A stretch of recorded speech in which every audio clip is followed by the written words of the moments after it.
Hello, and welcome to Spicy Toast Gaming. Thank you for tuning in to another Spicy Toast Gaming video, and today we're taking a look at Pyke and seeing how he changes at max level. This is part of an ongoing series where we're taking a look at every single champion and seeing how they change once they hit level 30 with 3 stars. Now, every champion is going to play a bit faster just because you're getting more powerful, but some champions have a dramatic shift in playstyle once they get maxed out, so I just want to let you guys know what that might be for each champion if you're thinking of spending the time and resources to actually fully level them up and unlock them. If you enjoyed the video, please like and subscribe. Let's get into it. So Pyke starts out as a ramp deck, and he is basing that ramp playstyle on the lurk mechanic. So when you attack while I'm on top of your deck, I lurk, granting lurker allies everywhere 1 power, max once per round. So what you're trying to do is attack at least once every single round, and then if you have a card with the keyword lurk on it, then all of your lurker units get that 1 power. Just so you know, the card you're attacking with does not need to be a lurker, you just have to be attacking. So as long as you're having a lurker on the top of your deck, when you attack, you're buffing up essentially your entire deck, at least all of your units, and you're trying to stack units in your deck. So that is how you are ramping up. Now, if you are not able to get that lurk effect off, then your scaling will essentially be stalled out. And one of the biggest issues that stops that is spells. So you see there are some spells that have the lurk effect on them. So if this is on the top of your deck, you're able to still get the benefit of lurk. But other spells such as your Bone Skewer or Monster Harpoon do not have the effect. And so if you get too many spells in your deck, normally you are hurting yourself in the long run because you're not going to be able to get that scaling buff off of there. So when you're first leveling up Pyke, you're really focusing on ramping up, and you are transitioning into the late game where you have a lot of these very powerful units with massive attacks, and you're able to end the game with them. However, Pyke early on really can struggle if you are just having bad luck and not getting your lurk effect off. Now, there are ways you can try to offset that, such as Bloodbait. This puts a lurk card on the top of your deck, so it's guaranteed to get that effect off. The same you can do with Bone Skewer. But early on, if you're having bad luck, you're not drawing these cards, and you're just not getting your lurk effect off, you will lose the game, and sometimes there's absolutely nothing you can do about it. So it is kind of high risk, high reward, or really variable in your game plan or how you're going to be able to win, which can be unfortunate at times because early on you will just have terrible luck drawing cards and you'll lose the game. But the biggest change with Pyke as he levels up is that he gets more and more consistent. A big part of that is his star powers. So, game start, this is Ghostwater Dive. Game start, grant Mariner's Ruse to 4 random allies. When you get the attack token, grant it to 2 more and draw 1. So Mariner's Ruse, this is an item that goes in your card, goes in your unit cards, and it gives that card lurk and 1/1. So 1 power, 1 health, and lurk. So any cards you have in your deck, they are very likely to get this lurk effect if they don't start off with it. Now, pretty much your whole deck is lurkers. One that's not is the Petty Officer. I think that's the only unit that doesn't start out as a lurk card. But other cards are also going to be added, like your support champion's probably not going to be a lurker, because there's only like one other lurk champion in the game. But any other units you have will be able to get this lurk effect. And so it's just adding to the consistency of scaling up. And then also when you get the attack token, it's granting it to 2 more, and it's drawing an extra card. So you can really cheese this with getting rallies going, with getting scout. Any of that will have this trigger again. So really helping your scaling as well as your draw.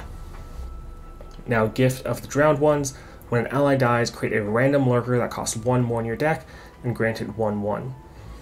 Now there's not that many lurk cards, so essentially this is either going to be putting more of your own cards, like copies that you already have, back into your deck. So like we look here at the starting deck, we have a Sharkling for 1 cost, and then we have a Redfin Hammer Snout for 2. What very well can happen is you play a Sharkling, it dies, it then puts a Hammer Snout in your deck and gives it 1/1. So that happens fairly often since you don't have that many lurk cards out there, or it's going to put some of the Rek'Sai cards into your deck, and those cards also work out really well. Quite often they have Predict, which is obviously very nice for lurk, as you can then select a lurk card to be on top, essentially guaranteeing you're going to get that effect off. So both of these work just to further help your scaling, make it more consistent, and really make it that you are going to end the game and be just outscaling your opponent. But the biggest way Pyke changes, other than just getting much more consistent, is that Pyke himself becomes an absolute monster. So he starts out 4 mana and a 1/3. When I lurk, transform me into Death Below, and then level up, allied Pykes have dealt 15 damage. When he levels up, if he kills an enemy anyway, so if you're able to do a strike with like a spell like his Bone Skewer, Trifarian Might, blocking, attacking, any of those, if he just kills a unit, he then will strike the next weakest enemy, and this will keep happening one after the other. So he can very easily end up wiping the board, and you can also get duplicates of him, because if you have a Pyke on the board, and then you play a Death from Below, it'll summon another Pyke that potentially clears the board again, and now you have 2 Pykes on the board, and you can just keep doing this over and over again. Now, Pyke scales incredibly well with items and just upgrades in general. So one thing that's great to do on him with relics, have him hit the strike relics, and then also give him a flat stat increase. So like right here, if we go to relics, the Warhammer is putting him at a 3/4, and so when he's dropped on the board, he's automatically going to strike for 2 times, so he's going to get 6 damage, and that will be over a third of the way towards his level up. Now that's fine, but normally what happens is he's going to get a couple of the Mariner's Ruse on him by the time you play him, because he's 4 mana, so that power is going to be up more. And then also you're trying to stack items on him. You're really focusing on those champion item chests, and you're trying to buff up his damage so that quite often when you play him, he then levels up and starts wiping the entire enemy board. One of the amazing things about Pyke is that he scales really well throughout an entire adventure. So if you're playing something like Aurelian Soul, where there's a long time, you can get a lot of upgrades, you really are feeling that massive amount of power, because your Pyke, every time you play him, he's just going to be wiping the entire enemy board almost every time. So he scales crazy well, and also he is just becoming an absolute monster. So your game plan through early to then late, early on you are a ramp deck, and Pyke normally isn't going to get leveled up. If he does, great, you can potentially try to start having him clear the board, but you're really just relying on your lurk effect, and if that doesn't go off, you're probably going to lose. Much more of a slower deck. When you get him maxed out, you are consistently scaling. You don't, even without the lurk effect, you're still scaling up quite well with your Mariner's Ruse going on all your units, and then shuffling more units back into your deck.